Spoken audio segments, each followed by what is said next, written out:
Hello, hello, hello. Hello, hello, hello, and welcome to another episode of the Laughter for All podcast. I am Comedian Nazareth, and thank you for joining me for another episode of the Laughter for All. It's good to be back. I've been on tour.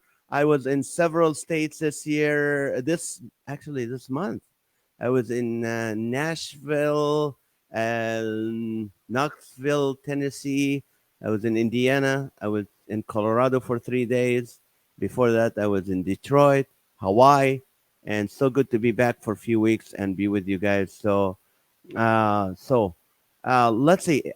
My guest today is Butch Hartman. He's an American animator, director, writer, producer, actor, and voice actor, best known for creating the Nickelodeon cartoons, The Fairly Odd Parents, Danny Phantom, Tough Puppy, and Bunsen is a Beast. So if you love any of these shows and you want to join us, and you'll be able to ask questions, and let's be appropriate, let's be good with the questions. But I'll tell you what, this is the first time I go live on TikTok. So we're also live on Facebook. We're also live on YouTube and other channels. So I'm going to be trying to keep an eye on both, you know, looking at both screens. So bear with me. This is new to us doing what do you call it? The TikTok. So anyway, I'd like to welcome my friend Charlie Sheen. Hello. Hello. Yes. Are you out Hello. of rehab? Yes, I am. It's a whole new world. Thank you, Comedian Nazareth. How are you? Actually, it's just friendly little Butch Hartman here. I just happen to have these sunglasses. You said I look like Charlie Sheen, so I thought I'd put them on. So You look, he looks like you. You're Butch Hartman. You're the one that a generations of kids that loved you. My kids loved the Fairly Odd Parents. They just loved it and watch it. And you created that, right? I did. I created that show from top to bottom. Yes, I created that idea back in October of 1997, and I pitched it to Nickelodeon. We made one short cartoon in 1998, and then they really liked the one short cartoon I did. So they gave me about six or seven more to do. I made those pretty much by myself. I had one or two people helping me. And then once I got about five or six of them done, we focus tested them, and it became an actual full-blown series in the year 2000. It aired in 2001. Only 6 half hours were made at first, and it aired in March of 2001. And then it did so well, those first 6 half hours, that they ordered a whole bunch more. But it was too, they had to wait another year for me to get them all done. So they had to rerun those first 6 half hours for a year, but the ratings kept going up. Now, to write an hour of that show, how long it took you actually to draw and to animate and Well, the cool thing is we didn't really write it as an hour. Like each story wasn't an hour long. We did about our shows were always an 11-minute segment. So if you watch a half-hour episode of The Fairly Odd Parents, you'd have a half hour, 30 minutes, but you only have 22 minutes of cartoon, meaning you have two 11-minute episodes. So there's one episode with a beginning, middle, and end, and then another episode with a beginning, middle, and end, and then you have 8 minutes of commercials. And so you'd have basically two stories per half hour that you had to come up with. And it was a lot of fun, very challenging, but that show ran from 2001 to 2018. It ran for 17 years. and so how many people are involved? People don't understand when they watch a cartoon and stuff. Now, first of all, how do you come up with the idea? Like for each episode, how do you come up with the idea? Well, you're asking a bunch of questions, so I'll try and answer them as quick as I can. Okay. The How do I idea? Well, let me ask you a question. How do you come up with ideas for your amazing jokes? Yeah, but my ideas, I don't have. I mean, I can write a bit and then use it for a couple of years, 3 years sometimes. Some bits people keep asking for, but you have to, like, every week you have to come up with two new Yeah. stories. A story. It's interesting. It depends on the show, but every story has a beginning, middle, and end. At least a good story should. And so, when we would do The Fairly Odd Parents, our lead character was a character named Timmy Turner. He was a 10-year-old boy. In fact, there's Timmy right. Where's Timmy? Right there. That's Timmy right there. This guy right here. And he Uh-huh. he was 10 years old. And so you're like, what is Timmy's problem today? can kids relate to? So yeah, he doesn't want to get a haircut. Okay, doesn't want to get a haircut, but he has two magical fairies that can grant any wish he wants. So it's like, how does a kid doesn't want to get a haircut uses magic? And so maybe a story idea would be, okay, he wishes for indestructible hair. Well, that's funny. So now he has hair that no one can cut. So at first it's getting amazing. It looks incredible, like Elvis, looks awesome. But then it gets out of control and takes over the whole city. And that's the story. That's how we would make that story.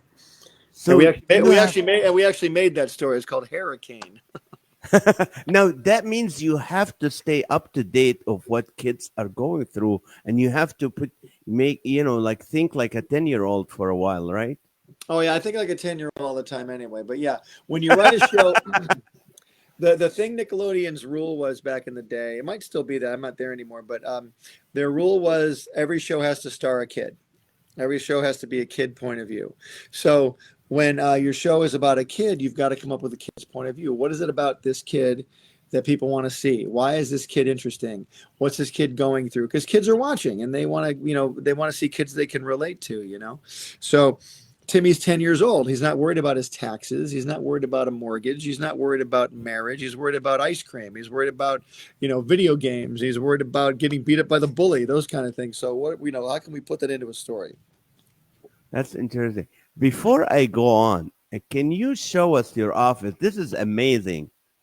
Oh, my office? You want to see the office? Yeah, I would like to see the office. Wouldn't you guys like to see Let's the ask office? let's ask the fans if they want to see the office. Okay, let me. Everyone say yes. If you want to see the Okay, let's office, see. say yes. We get 5 yeses. We get 5 yeses. We'll see the office. Okay, guys, we need 5 yeses either on TikTok or Facebook or YouTube. Yes. Let's see. Here's a There's one yes yes. from Chris Rossetti in San Francisco. I see. We got Okay. Chris. Good. Another yes from Wisconsin, Matthew. Yeah, I got a whole bunch of Wisconsin. yeses. I see. Yeah, Yeah. we got it. We got 5. Okay. Sarah from Washington, Alan Goodwin from California, and Michelle from Ohio. Let's do it. Boom. All right. So here's my wall of art, and I've got all my knickknacks and toys over there. There's a Danny Phantom poster from back in the day. I'll even show you this Danny Phantom poster. This is one of the first posters we ever made of Danny Phantom. It says, there's all this glare, but it says, "There's a ghoul in school." Danny Phantom. It premiered Saturday, April 3rd at 9:30 p.m. It came on after the Kids' Choice Awards in 2004, which was really cool. And I'm making a new cartoon right now called The Garden. And that's it right there. That's Lenny the lion, and that's Lucy the lamb. They live in a magic garden. And we had a press release come out about this cartoon. It's a Christian cartoon. It's going to be like Veggie Tales. That's coming out soon. Here is another Timmy Turner and his fairies here. They turn into goldfish in his bedroom. I magically turn. I remember that. I used to watch it with my kids. And here's a Lego Danny Phantom right here. This is made entirely of Legos. And a Lego Wanda. Check that out. Wait, well, there's Wanda right there. She's a Lego Wanda. And then let me see here. We have, it's kind of cool. In this area, turn the lights on. We have a huge costume of Lenny the lion from the garden and Lucy the lamb. There they are. We use them for personal appearances. We just had them made. They haven't been to many places yet, but you're going to be seeing a lot more of them. And I'm also illustrating a children's. Oh, here's hold on. Here's a cell from Bunsen is a Beast, Nickelodeon. You can see that right there. And these are some drawings. I'm illustrating a children's Bible. And here's a picture of Lenny and Lucy. You can see there's the manger with Jesus right there, and there's Lenny and Lucy. And this Bible will be out next March. And you'll be able to see Lenny and Lucy in this Bible, plus the cartoon will be out. And a lot of kids will be able to enjoy Lenny and Lucy's adventures and stuff. So that's just part of the office. That's a huge office. Yeah, this is my other show, Tough Pup, on Nickelodeon from 2010 to 2014. That was a great show. It's a secret agent dog right there, and that's his sidekick, Kitty Catswell, who's an amazing secret agent. And so, and here's a Batman figure I have that's really cool, and his head comes off. His head he comes looks off. angry. Yeah, his head comes off. If my head came off, I would be angry too. So, that's a small tour. That's a big office. How many people work for you to do these things? I've got about maybe 15, 20 people, but they don't work in this office. I have a few that work here, but many of them work online now across the country, and we have a lot of artists all over the place. That's the beauty. Someone's asking where will that cartoon be shown. We're actually going to be announcing that soon, and I'll let you guys know. I promise you that we'll let you guys know when it's going to come out. Now, let me ask you this. Okay, so you're starting. You did the Fairly Odd Parents. You created each character. Yep. You have to give all of these characters on the show were created by you, right? And Well, I created all the original characters when I first got the show going. Created a ton of the original characters, and but as the show was moving on, and we had to do episode after episode over the years, sometimes we would collectively think of characters like, oh, Timmy, we need is an outer space. We need a villain. What could the villain's name be? So sometimes characters, once the series is rolling, a team of writers will create a character, but I created the bulk of them. Yes, about 80%. now you create them, and then you give them the voices. You say, okay, this one sounds like this, or do you do the voices yourself sometimes? Well, sometimes you'll be in a room and you'll be like, "Oh, Timmy, I'm your father," and you do a voice like that, or you go like, "Oh my, he's a little tiny guy like this, talks like this, right?" And so you'll have to either hire an actor to do that voice, or you do the voice yourself. It's like, "Oh no, Mr. Krabs, that's like SpongeBob SquarePants." If you wanted to do a voice like that, or if you're Homer Simpson, and I don't know, Marge, I'm not popular enough to be different. You could do voices like that. So it depends the actor that you want to hire. It depends on what the character is. If the character is kind of dumb like Homer, you would do this sort of thing. But if he's brave and strong like a superhero, you would do a voice like this. So that's the sort of thing you have to look And out for when you're creating a character. and how do you remember? Like, let's say a year you did the Fairly Odd Car for like 17 years, 6 years into it, and how do you remember doing that same exact voice? Well, what you do is you hire an amazing voice actor at the beginning of the run. You're like, if you we'll have you voice this. Listen, because at the beginning, no one really knows how things are going to go. You don't know if it's going to go great or if it's going to go poorly. You just don't know. But after we start moving along, well, you have an actor to come in. They do the voices. Someone asks if I know Katie Lee. I do know Katie Lee. Um, Yes, she's I do know amazing. I Katie had Lee. her on the show. Great voice actress. And but sometimes you hire your actors at the beginning. You do an episode. If the company orders another one, you do another one. You use the same actors. You don't fix it if it's not broke usually. And if the actor is doing great, and if the actor can help add, like you'll write a funny line of dialogue, but if the actor can add to it, make it even better, that helps a lot. If the actor is funny too. Right now, when you draw the characters for does it go into it have like a computer animation that will make them move and do the different things, Well, right? yeah, there's a different way to do everything. Like these characters, for example, this character Danny Phantom uh, Yeah. is hand drawn, but back in the day with Disney, they would do cells. The plastic cells. They would draw them on the cell. We don't do the plastic cell anymore. You basically draw them on animation paper and scan into a computer. Then you can color on something like an iPad, like this. You can color it on an iPad. It makes it faster, but you still have to draw them by hand. Wow, that's a lot of time. So one episode, how long does it take you and your team to finish in one episode? How many? About 20 years ago, it would take us about 10 months to do one episode from start to finish. And that's doing one. It's like a conveyor belt. You write one, it goes down the line, and you write another one, it goes down the line. So you're always in the process of making or finishing or starting an episode. So it's like a conveyor belt. But nowadays, the animation techniques are a little bit faster. So it takes about 6 months to make an episode now, not 10. We've shaved the time down.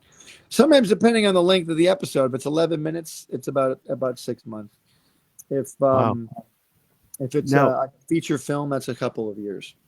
okay, before I continue, I want to ask you, you were born where and how did you get to where you're at today?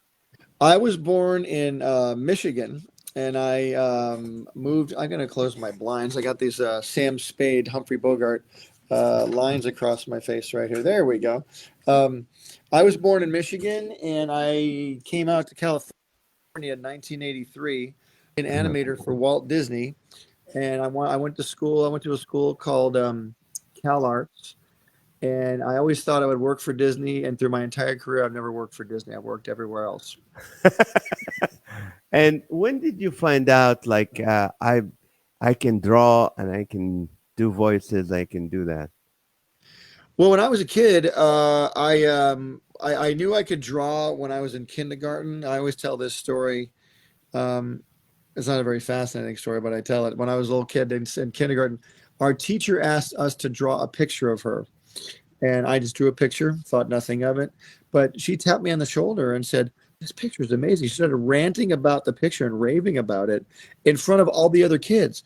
Look how great this picture is. And she hung it up on the wall. I remember her going to get another teacher to bring her down the hall to show her how great the picture was. And at that point, I went, wow, I can really get attention from adults. So a little kid, so I started drawing more to get attention, and then I really realized I liked it. I used to watch Saturday morning cartoons all the time, the Jetsons and Scooby-Doo and things like that. Yeah. And I didn't have a VCR or a way to pause the TV at the time. I had to draw the characters as quickly as I could. I'd practice drawing them, and all my friends were outside playing baseball and sports. I just wanted to draw at home. Now, what is your parent thought of your career, like going in that direction? Well, my dad at first was a little nervous because my dad was an auto worker and didn't know how a kid who was drawing cartoons could ever make a living. And I understand that. I mean, if you don't do it, you don't understand. But my dad always supported me. He built me my first drawing table, and he really supported me. My mom supported me. They both did.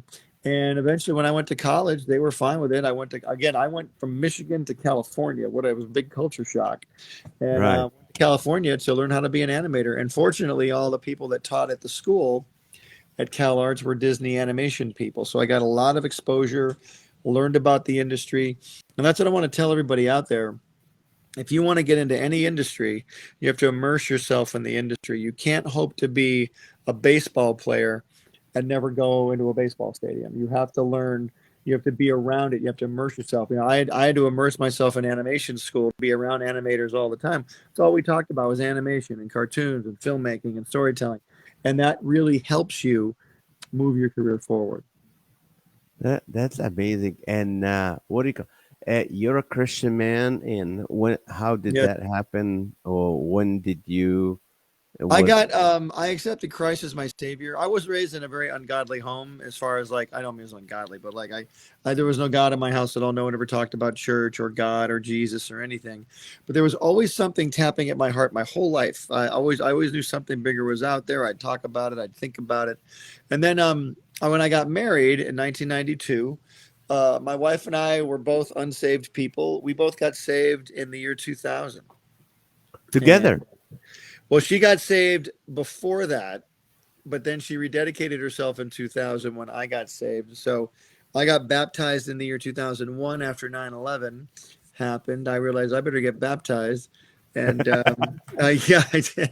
And I got baptized and I dove head first. I wanted to learn as much as I could about what everybody was talking about because Christianity is so controversial in so many ways. But I really felt that was Jesus calling to me, and so I really felt like I needed to learn more about him. Now, being a man of faith in Hollywood, or you're in the business you're in, how did you maneuver your way around? Well, I got saved. I was already in. I started working in the industry in 1986, and so by the time I got saved in 2000, I'd been in the industry for 16 years.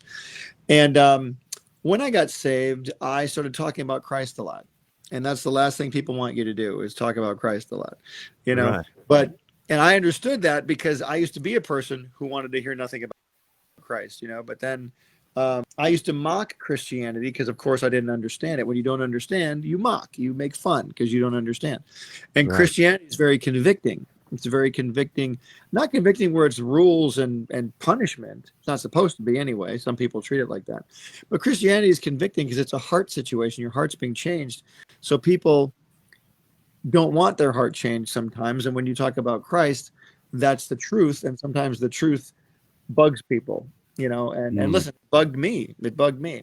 But once I accepted the truth and realized that I had to change, I had many things in my life to change. I was able to embrace it more. And I had to learn how to explain it to people too. I had to learn how to explain the word to people, and how do you explain Christ to people. And you know, the Jesus and the Holy Spirit will show you that, if you just ask. All you have to do is ask, and you'll be slowly led down that path. God will never drop you into a situation you're not ready for. We will sometimes put ourselves in situations we're not ready for, but the Lord won't do that. Now, did that kind of started reflecting on your animation and the storylines, or were you started Well, avoiding certain thing and adding that's a more good stuff? that's a good question.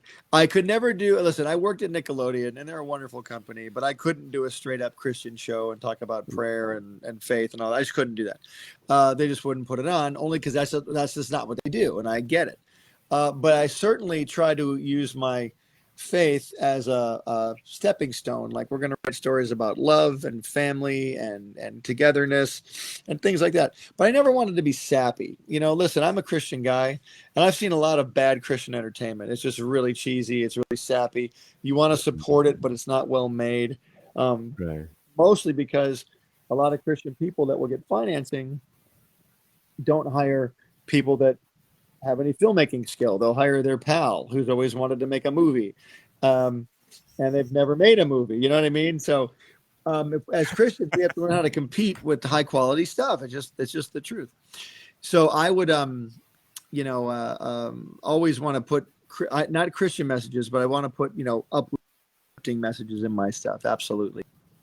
Right. And so I want to get into right now the creative process. And I want you to take your time because there's a lot of people, first of all, they say, I'm not creative.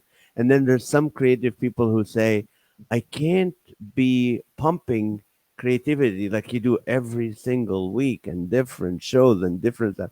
What is your creative process like? Or how? Yeah, I'll start. I'm asking too many questions at once.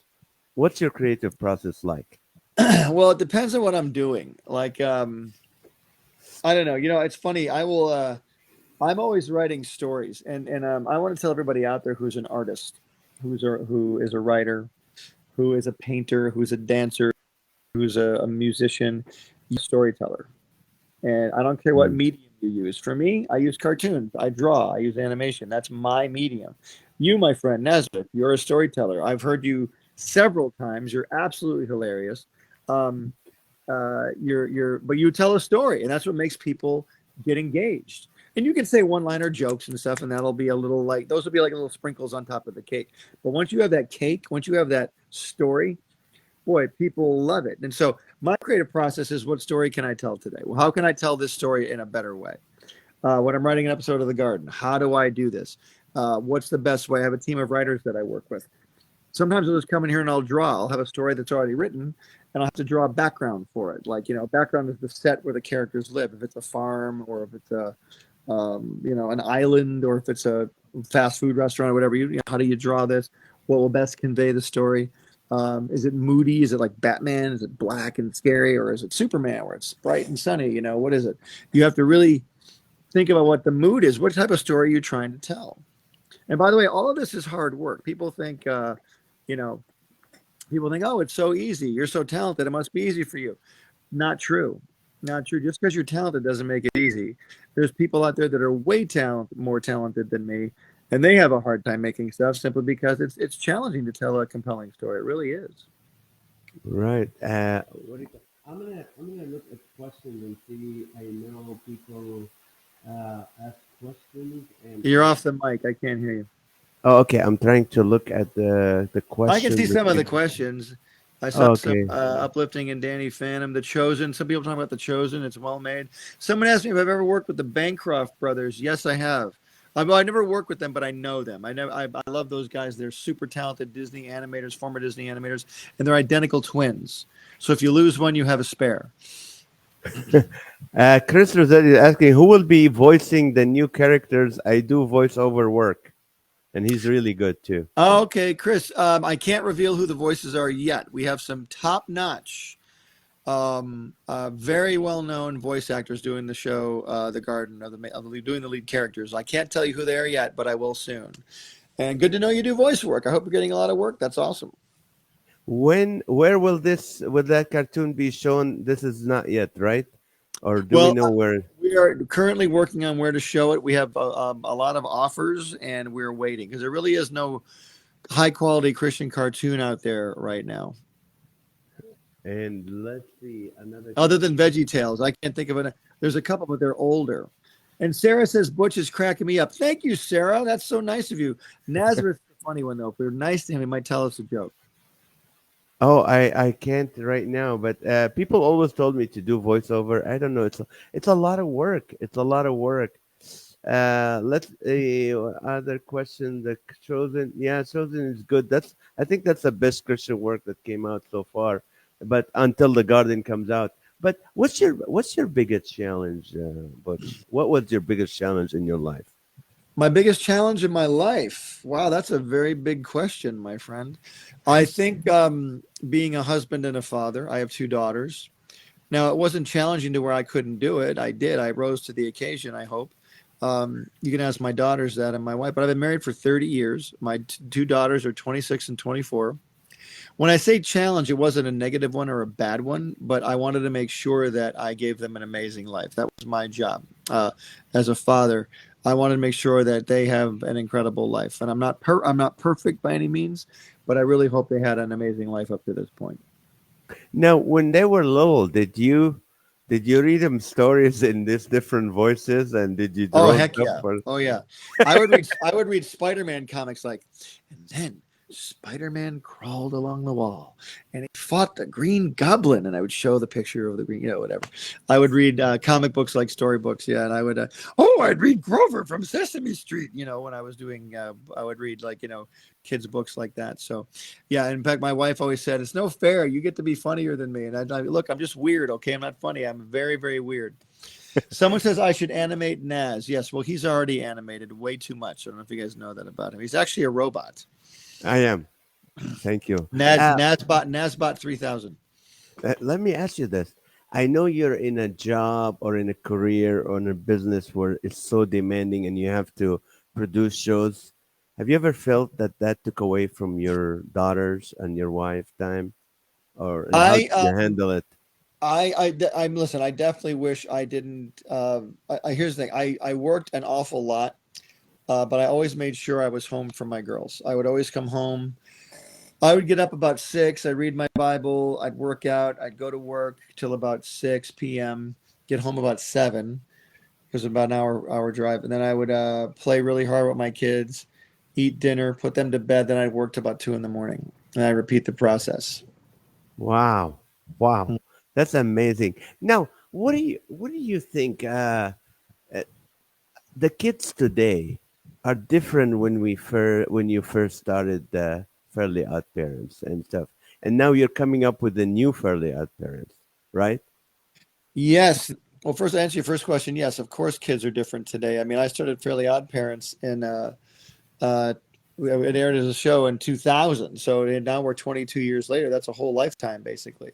So there's cultural changes. Just pointing at the internet. I mean, the internet was around, but now it's our entire life. I remember I used to lose my cell phone because it wasn't part of my life. I couldn't find it, and I wouldn't even bring. I'd leave it in the car during the day, but now it's like never leaves my side. That's one big cultural change. Kids are different today. There's all kinds of things that kids are dealing with these days that we never had to deal with, and I think that it's challenging to stay up on that stuff. Sometimes we are making a new Fairly Odd Parents. It's called Fairly Odder. It's a live action Fairly Odd Parents show. It's on Paramount Plus. There's 13 episodes. They're hilariously funny. You guys should watch them. It's taking the Fairly Odd Parents, making it into live action with animated fairies. It is so much fun. And now, of course, the storylines are different. Is it does it have to be darker than before or no? I don't think so, not at all. It's actually a very bright, fun show. It's not dark in any way.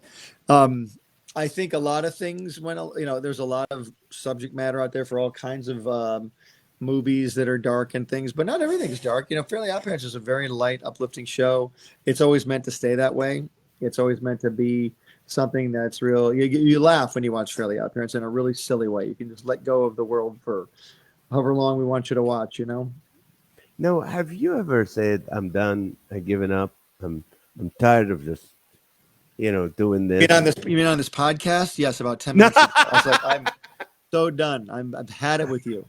Yeah, I no. know. That's what I'm thinking. I'm like, is he feel the same way I do? No, Yeah. this is Does he this is hate this very podcast as much? interesting. Are we both hating this podcast? No, I'm not at all. Like, have I No, ever said I'm done? Absolutely not. Do you know no. why I've said that? Here's why I've said that. Why? Here's why I've never said that. Because this is my one opportunity in my life to do all the wonderful things I've always wanted to do.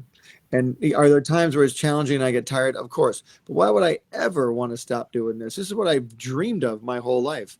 I see people all the time that I've met that have achieved their, I guess you would say their goal of whatever it was. And I'm just tired. I can't do it anymore. I'm like, why not? Why can't you handle it? I mean, this is what you dreamt of, yes, but as you rise up a level, every level is going to bring different challenges. You just have to be ready for them.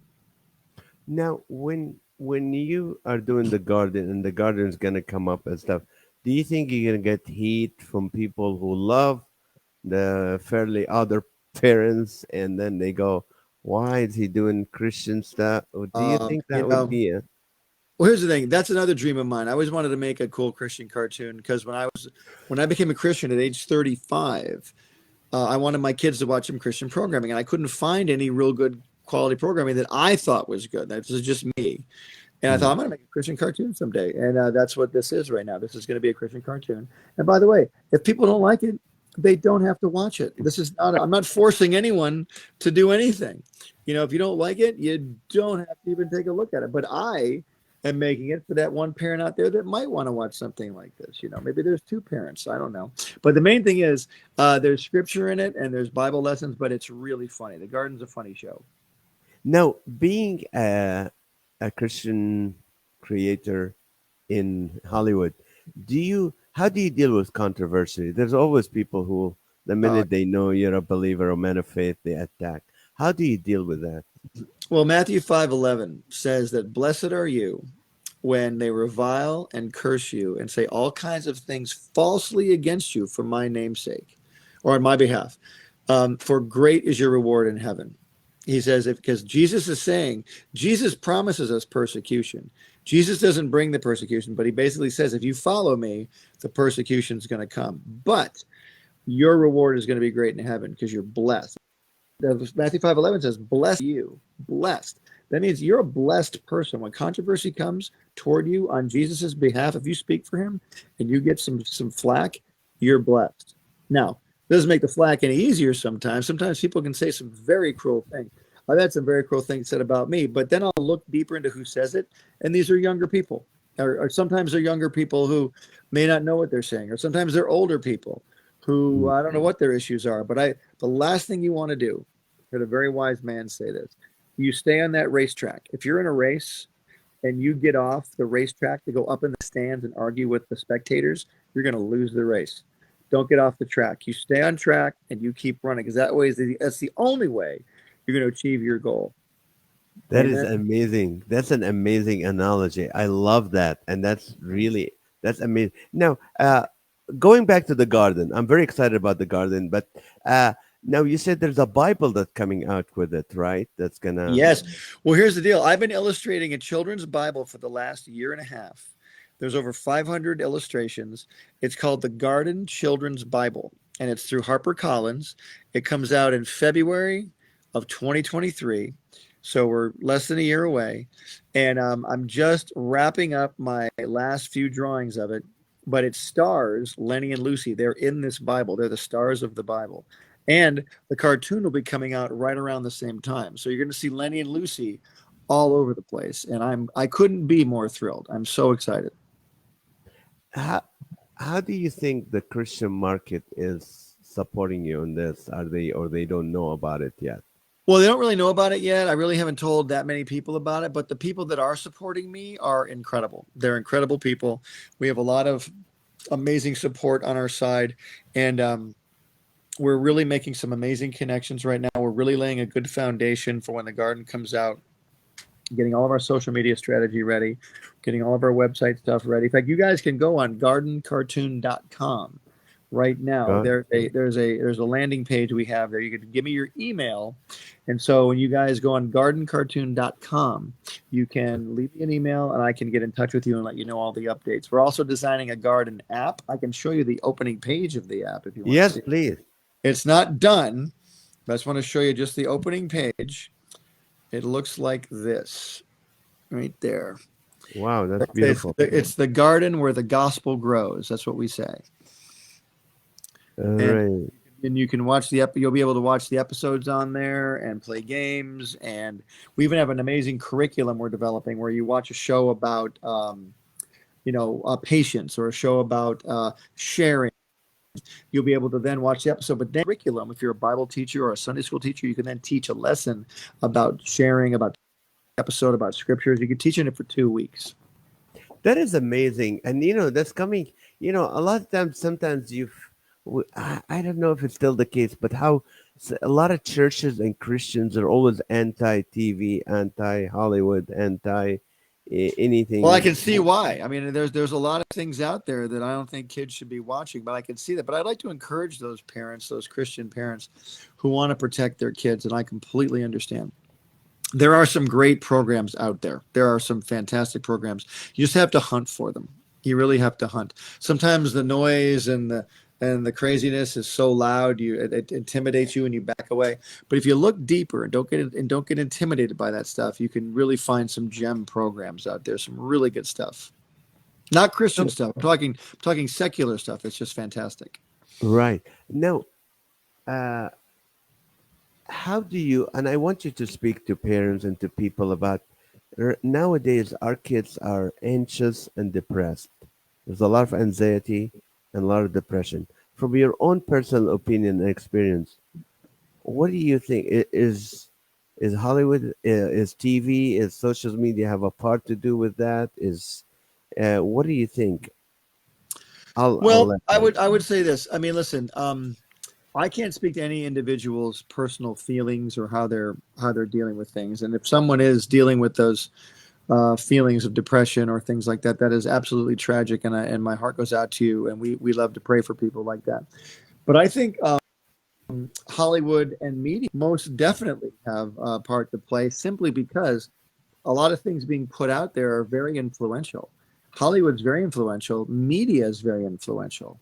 Now, is Hollywood completely to blame? Absolutely not. But there's a lot of things out there. That's why media is so powerful. You have to really be careful what you are putting your kids in front of. What are they watching? What's the subject matter? What are they listening to? You know, this isn't in the Bible, but it is a lesson I've learned. You become like the gods you worship. Whatever you're watching, whatever you're listening to, you'll become. The Bible says faith comes by hearing. Now, it could be good faith or it could be bad faith. You know what I mean? I mean, bad faith is fear. You could be listening. If you watch the news 24/7 all day long, you're going to get fearful, because the news is designed to put fear in you, Right. because the fearful stories sell. The nice stories don't really get as much airtime because nobody watches them as much. So Right. you really got to be careful what you put your kids in front of. But there is still some good stuff out there. Right. And Rochelle is asking, do you have a list of programs that you enjoy and would recommend for kiddos and families? I have 6 kids, ages 18 down to almost 8, and Mm. would love your input on some quality entertainment. We love watching movies and shows together. Well, Rochelle, I think that's amazing. And do I have a list? I don't have one off the top of my head right now. I really don't. But I do know that PureFlix is a great streaming platform you could tune into. You already watched that. There's some stuff I'm developing. You'll be able to watch pretty soon. I know there's a lot of great family related platforms out there. There's one, I believe, that's called Liftable. Liftable TV is one that I've just recently run across. So you might want to check those out. Can't vouch for Liftable yet. I haven't watched it yet, but I know it's run by some amazing people. So check that out. But I'm slowly learning all this myself too, because I've been in the Hollywood thing for so long. Finding the other platforms out there is a lot of fun. I'm looking forward to even learning more. Have you ever felt what I'm not creative? I hit a plateau. I can't think of anything. What do I do? And what do you do? How do you deal with that and get over it? Well, mainly when I'm around you, I don't feel very funny. So it's like, how can I be like Nazareth? How can I be funny like him? I don't get it. He's this amazing genius, and I feel just very small compared to your talent. No, how do I? You know what? I don't ever really. This is going to sound weird. I don't ever feel like I have a creative block. I'm always rolling. I'm always doing something. I never stop. I mean, yeah, of course I stop. I eat and I sleep and things like that. But I'm always, that's what I love to do. So I might not draw the best drawing of the day, but at least I'll draw something. Because at least if I draw something, I can fix it. If at least if I write something, I can fix it. Please don't be one of those people that sits out there and looks at a blank computer screen and doesn't do anything. You know, just don't sit there and keep it blank. Always fill it with something. Now, do you what do you call it? Uh, do you have to do certain things like as a comedian? I have to read the paper. I have to go around people, put myself in different situations Oh so I yes. know whether you have to do that the same thing. Oh yeah, for sure. I mean, listen, we my stuff, the what I do isn't, I don't do topical stuff. Like I'm never going to write a cartoon about, you know, politics or about who just won the Academy Award, because it doesn't say timeless that way. You know, if I'd written a cartoon 20 years ago about, you know, the movie Out of Africa, you know, nobody would care right now. You know what I mean? But you want to write, I try and write things that say the word is evergreen. You want to make sure it's evergreen. Like it can play just as well now as it will 20 years from now. Will there be some stuff in there that might date itself? Absolutely. Fashions, phones, that type of thing. On Danny Phantom, we had a character who had technology of 2004. He had a Palm Pilot. That was his big thing, you know. So he had a Palm Pilot, but now we would never do the Palm Pilot. But that's a little thing that'll date things. But I try and keep things evergreen as much as I can. But yeah, but sometimes topical things will come in. Like you can write a thing about, I don't know, maybe there's a story about you know, global warming or taxes or things like you know, save the whales or something like that, or ecology, whatever it is. There's some general things, yeah, you can write about, but there's timeless things you can always write about, like the school dance or going on a date or being picked on at school or your parents not getting along. There's all kinds of things you can write about. Have you done stuff on bullying? Oh yeah, absolutely. In fact, all of my shows, I think, have had some sort of bully in the show.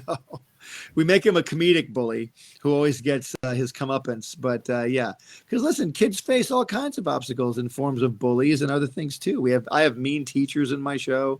Fairly Odd Parents had a mean babysitter and a mean Timmy Turner really had a lot of challenges.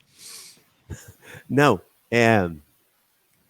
With these shows, are they similar to other shows to where you guys have to watch the ratings and have to wait for the awards and get Oh yeah, upset at other shows? How oh is yeah, that?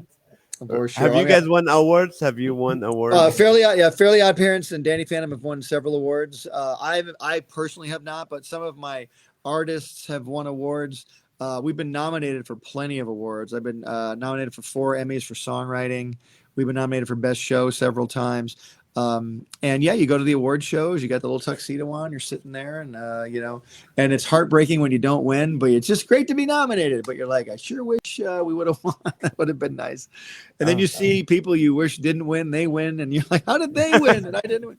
No, I'm kidding. We love everybody, but no, I'm kidding. It's great to see people win. but was there stress on you? Like you felt stressed, like, oh, we gotta get the ratings up and we gotta Oh, write ratings. better. Yes, I'm. Yeah, ratings were huge. Yeah, if your show didn't do well, it would get canceled. Yeah, you had to keep those ratings up. Fortunately for me, we had an amazing team of writers, an amazing team of artists, and Fairly Odd Parents won. We did great ratings all the time. We never did bad ratings, and in fact, all my shows did really well in the ratings department for many years. Some of them didn't last as long as other shows, but Fairly Odd Parents ran for a great many years and always did well. I have a question from a young person, like I think he's 10 or 12. Monty is wondering how you came up with the names Cosmo and Wanda. Okay. Real quick, when I drew Wanda, I initially named her Venus. I just thought Venus was a cool word, and so I drew her. And then Cosmo, I drew this character of Cosmo, and Seinfeld. had just revealed Kramer's real name as being Cosmo. And just that episode just came out like a week before. And I thought that's a great name. And believe it or not, I actually worked with a guy named Cosmo. He would walk the hallways, and there was a Cosmo in my office, and then Cosmo Kramer was on Seinfeld. Now Cosmo is a great name. And then I thought Cosmo and Venus. I didn't like that. So it just occurred to me Magic Wand and Wanda. I thought Wanda was it. So Cosmo and Wanda is where I got the names from. Now, when you're not in that environment, the voiceover, the cartoons, all that, what do you like to do? Oh, I like to work out, like to read my Bible, spend time with my family. I will be honest with you, this is going to sound really weird. I don't like to do really much anything else. I'm either drawing or I'm writing. I play a little guitar. I like to play guitar. I don't golf. I don't play sports. I could care less about sports. I like to go to the beach. And I like to fight crime at night. When you guys go to sleep, I'm fighting crime. So you're welcome, California. You're welcome. And how do you do that? Because I do it too, and I maybe run into you once in a while, save the Yeah, world exactly. together. Exactly. You're the I don't know what your superhero name is, but I know when you fight crime, you make them laugh and then you take them out. Habib is my Habib, Habib, oh that's good. and Abdul his sidekick. No, if you were not an animator in that industry, what else would you've been doing? What do you think you would be doing if you were not in that I business? would have liked to have been a musician probably. I'm not much of a musician now, but I do love to write songs. I've written all my own theme songs in my shows. I've written all my we have a bunch of songs that are in the shows that I've done. I've written all those songs. The Garden has a song in every episode that I write. So we're doing 40 episodes of The Garden. We're up to about episode 25 right now. So I've already written about 18, 19 songs for The Garden. I love writing songs because songs meant a lot to me growing up. I used to love the Monkees. I used to love the Beatles. I used to love Schoolhouse Rock, that type of stuff. So I used to love doing that. I used to love listening to music, so I love creating it too. Now, what's the most embarrassing thing that happened to you? Other than this podcast, um, Thanks a trying to lot. think. Other than this, no, the most embarrassing thing. Oh wow, I remember. Okay, here's one. I Okay. went in to go meet a movie producer, Uh-huh. and he was actually going to buy a movie from me. Had a movie idea, and I walk in and we're talking, and it was going really well. And then he goes, "So, what are some movies that you've seen lately?" And I said, "Oh, have you seen this movie?" And it was a movie I just saw that I hated. This movie was terrible, and it was his movie. And Oh, yeah, it was a bad move, bad move. I didn't do my homework, and it wasn't just embarrassing; it was humiliating. And no, I've never seen that producer again. Shockingly enough. no. Here's a question. I just for me, I don't know if the fan like. How do you have that beautiful hair and you maintain that? I'm covering your hair right now. Oh, thank you. Well, there's a team of elves that come in at night and they stitch each one. The Lord says, "I know that all the hairs on your head are numbered. All my hairs are numbered." No, I'm very blessed. I'm very thankful for my hair. I take very good care of it, and it's the lighting in here. It really is what it is. It's just the lighting. That is just And I'm a amazing. cartoonist. Cartoon characters have the same clothes on all the time. I have the same hair I've had since I was like 25, so it's the same thing. Now, if you were asked, you can only either do voiceovers, you can only do drawing, or you only write, or you only direct. If you only have to choose one, what would you choose? I'd probably choose drawing. That's what I started off doing. I love drawing. I love all of them, but if I had to choose one, if there was a gun to my head and Nazareth couldn't get there in time as Habib to stop the gun, I would probably have to choose drawing. Drawing. Yes. Wow. That what? Okay, someone Monty says you look like Tom Cruise. Okay, that's right. And Butch's hair has made Nez covet. I did. Yes. Yes. Yes. Thank you. No, it's Ah. funny. I used to be a double for Tom Cruise for movie posters. Um, I was with an agency, and this was like back in the early '90s. And when they would do a Tom Cruise movie, instead of Tom Cruise coming in to pose for all these conceptual things, they would have me come in and I'd be with a photographer for like 8 or 9 hours. We would try all kinds of different shots for concepts for movies, and then Tom Cruise would look at them. And but anyway, I doubled for him on certain movie posters. That's wonderful. What do you call it? Let's see. Awesome guest and host. I have to read that, of course. Uh, what? Uh, how do you encourage people right now? Let's say you are a pastor in your own sense because you're really putting in that new show, The Garden. You're actually preaching to kids, Hmm. or giving them positive. Now, do you do you have theologians that you have to refer to? Go, is this story correct? Is this the right way we're putting this? Right now, I've been studying the Bible so much for 20 years. My writers know the Bible. Uh, when you say theologians, I mean, what is a theologian? Is a Like a theologian? No, no, no. uh, I'm just asking this as a yeah. rhetorical question. So, Okay. is a theologian someone with a degree, or is it someone who loves the Lord and reads the Bible every day and who has a relationship with Christ? You know what I mean? What does that Right. mean? I will basically will I mean, Billy is a show for kids 3 to 8. It's a very younger show than Fairly Odd Parents, but we want to make sure we're giving correct information. So absolutely, we check our information as best we can. We make sure the stories are correct. I take opinions from everybody on the team. Is this how you interpret this scripture? And we definitely go through, I guess you would say, a testing process of our team. We don't focus testing on the kids until it's when it's done. We'll get some opinions on that. But yeah, we don't have a big theological. I don't have a room full of monks with quill pens or anything like that. Although I'm trying to get one. I think I can. You know how I have free expensive? You know time. how expensive? Yeah, quill pens are very expensive. I'm telling you. Okay.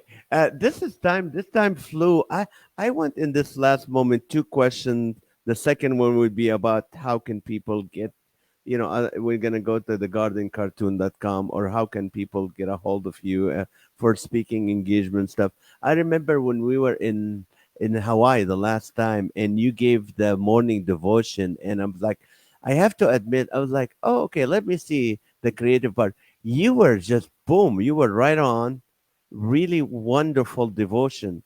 Oh, And so in this moment, in the next few minutes, there's 65 people watching right now, but there's gonna be 3 to 8,000 people that's gonna download the show and listen to audio. Can you encourage them in this time of day coming out of COVID? People are either down, anxious, fearful, and some people are like, I don't know what to do with my life. Can you encourage them as a Christian creative man? absolutely. And by the way, thank you so much for giving me this platform tonight, Nazareth. It's so kind of you. And Oh, I oh, just want to, oh, I just pray a blessing over your life because I know that all you do is minister to people. You're a very funny guy, but I know your heart is for the Lord, and that's amazing. That's an amazing thing. It truly, truly is. Um, I just want to encourage people in this way. You know, COVID isn't the last challenge you're going to face. There's going to be other mm, challenges out there. I hate to break that to you, but there's going to be all kinds of things maybe worse than COVID. I don't know. I can't predict the future. Thank goodness. Um, I can't even go back in time because if I could, a lot of things would be different. Let me tell you that. But I would reduce the price of Disneyland, number one. Anyway, um, but I just want to tell you guys. Look, Mark 11:23 says that if you speak to the mountain and don't doubt in your heart, you can cast it into the sea. And the key part about that phrase is don't doubt. If you don't doubt the Lord, you can do anything. Everyone Jesus ever came up to, he healed them. But he would first ask them, what do you want me to do for you? Do you believe I'm able to do this? He didn't ask them about their past. He didn't condemn them. He didn't say, well, have you done this and this? And have you said 7 Hail Marys? Have you written something, a letter to your pastor? He didn't say any of that. Just like, do you want me to heal you? Yes. And so Jesus would heal anybody. He will take anybody. He will take even you. And don't be condemned about your past or things you think you've done wrong. The Bible says there's no condemnation to those who are in Christ Jesus. You're not condemned. He doesn't condemn you, so don't you condemn you. You can cast aside any mountain. And Mark 11:24 says, whatever things you ask for when you pray, you believe you receive them and you shall have them. I want you to understand that. If you're creative in any way at all, you've got to bring Jesus the smallest portion with the loaves and the fish. He had 5 loaves and 2 fish. If you really break down the Hebrew of loaves, it's actually crackers. It was a little boy's lunch, little fish, little crackers, and he turned it into food for 5,000 people. He can do the same for you, but you got to bring. something. You have to bring him your idea, bring him your heart, bring him something to work with. He will multiply it for you. That's amazing. That's very encouraging. Butch, how can people, let's say someone, a pastor of a large church or someone who has a nonprofit or a corporation or someone, they have a club or something they want you to speak to. Do you do speaking engagement, right? Absolutely. If you'd like me to come and speak about Hollywood, about how to be a Christian in the entertainment industry, or just to talk about the Bible, I love talking about that. My wife and I have a marriage ministry. You can Oh, here's a there's many things. Here's one. My wife and I have a healing ministry on YouTube called Healing Journeys Today. My wife oh, started that. Healing Journeys Today. It's on YouTube. It's all about healing. And my wife was very sick for many years, and she got divinely healed. So she has 7 teachers on there, one every day of the week. They teach live. Each one has been through a miraculous healing, and it's absolutely free. It's on YouTube. You can also get a hold of me at askbutchhartman@gmail.com. That's my email. okay. Askbutchhartman@gmail.com. Gardencartoon.com is where the garden is. And you can find me on Instagram, TikTok, Facebook. I'm just Butch Hartman on all of those. And so you can find me on TikTok, Instagram, Facebook. I think I'm on Twitter as Fairly Odd Father. I just started a new account because my last account got hacked. I was on Twitter for 11 years, had 160,000 followers. My account got hacked. I lost everything. Twitter said we Ah, can't help you, so I had to start a new account over. that's painful. Yeah. But you know what? Thank you for accepting to be on this podcast. I have to tell you the time before last this last time in Hawaii when we were together, my kids were in Maui at a very nice resort where we did the conference, and the highlight of their trip was you drawing the fairly out there Are you for them. serious? Oh, they still have those pieces of paper, and that was and when they saw you last time when we the first day like, oh, Butch Hartman is here.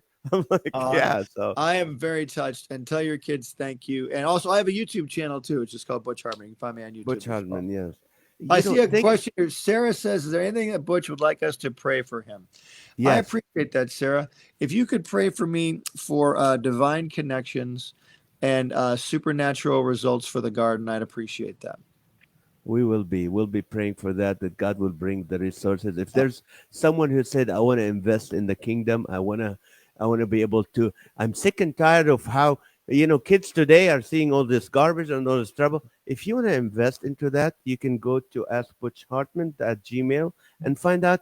Talk to him and say, hey, listen, I'd like to plant seed into your ministry in that the garden. Hey, plant seed in the garden and Thank and find out. You know what? You'll be partnering with God to do work that bring encouragement and just some good stuff for our children and grandchildren. So Butch, you've touched millions of kids and you're amazing. I love you. I'm you. honored to have you on this podcast. I'm And honored to be here. Thank you, my friend. I appreciate. We thank got you, to my iron brother. sharpens iron, man. We got to sharpen each other and go see Iron Man Amen. at the same time. I call that coffee together. We Yes, will. exactly. Exactly. Okay. Thank you Love you, so man, much. and thank you to your audience. You guys are awesome. Thank you for all the kind things you said tonight. Oh, we love you, man. Thank you. All right. Well, thank you guys for watching. And this is the first time we try TikTok. We're live on TikTok, and I don't know how many people joined and what happened, and I didn't say hi to them like I should, but here it is. So thank you guys for watching. Love you guys. We'll see you on Thursday night, this coming Thursday on Live with Naz, Facebook under Comedian Nazareth, show number 447. And we can laugh for an hour together, 8:30 p.m. Pacific time. Join us on Facebook under Comedian Nazareth on Thursday. Love you guys and have a great night. Thank you so much.